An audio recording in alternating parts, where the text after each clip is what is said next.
Hi, good to be with you today. We're glad that you click on these things, and as long as you do, we'll keep doing those. Really don't have much for an announcements, except just be aware that our Wednesday meals will start up again real soon, the first Wednesday in September. If you haven't volunteered before, we'd love to see you a part of our community meals as a driver, delivering meals or helping out in the kitchen. There's lots of ways in which you can be a part of this amazing ministry. So we continue in our sermon series of a path of discipleship. How is it that we can be a better disciple, a better follower of Jesus? What is it that Jesus gives us that will help us out?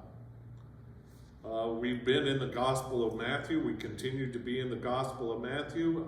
This week we are in Matthew's story of feeding the 5,000.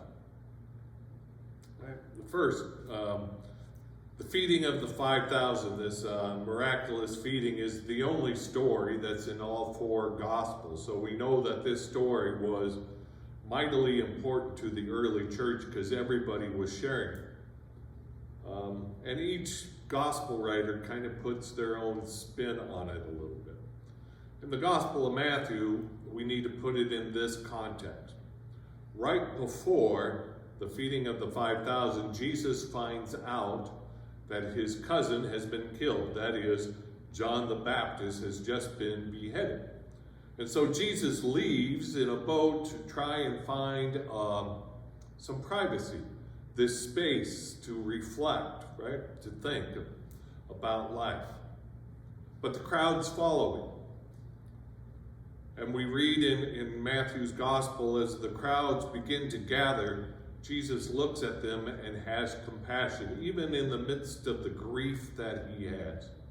Jesus looks at the crowd and has compassion. And he spends the day healing and teaching and talking with all these people. And then it begins to be late, and the disciples tell Jesus, send them away. Send them away, let them take care of themselves, for it's late and we're all hungry. And Jesus says an amazing thing. They need not go away. You give them something to eat. Well, the disciples scramble. What do they have? What can they work with? And they find 5 loaves of bread and 2 fish, and they give them to Jesus. Jesus simply blesses it and gives it back to the disciples.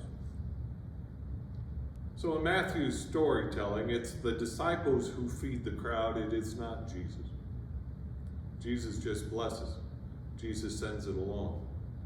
Jesus gives the disciples responsibility to do amazing things. And this is what this tells the early church, is what it tells us. That we have the capacity to do great things. We can dream big dreams and make them happen.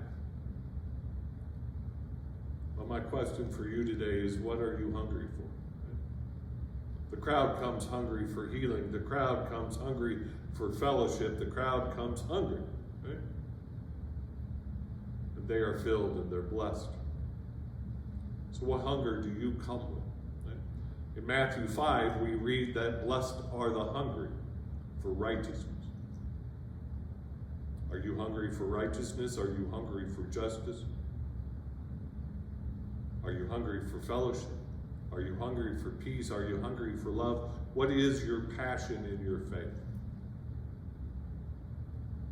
Well, Jesus says, seek it out. Let your hunger, let your passion drive you, and you'll be filled. We'll see you soon.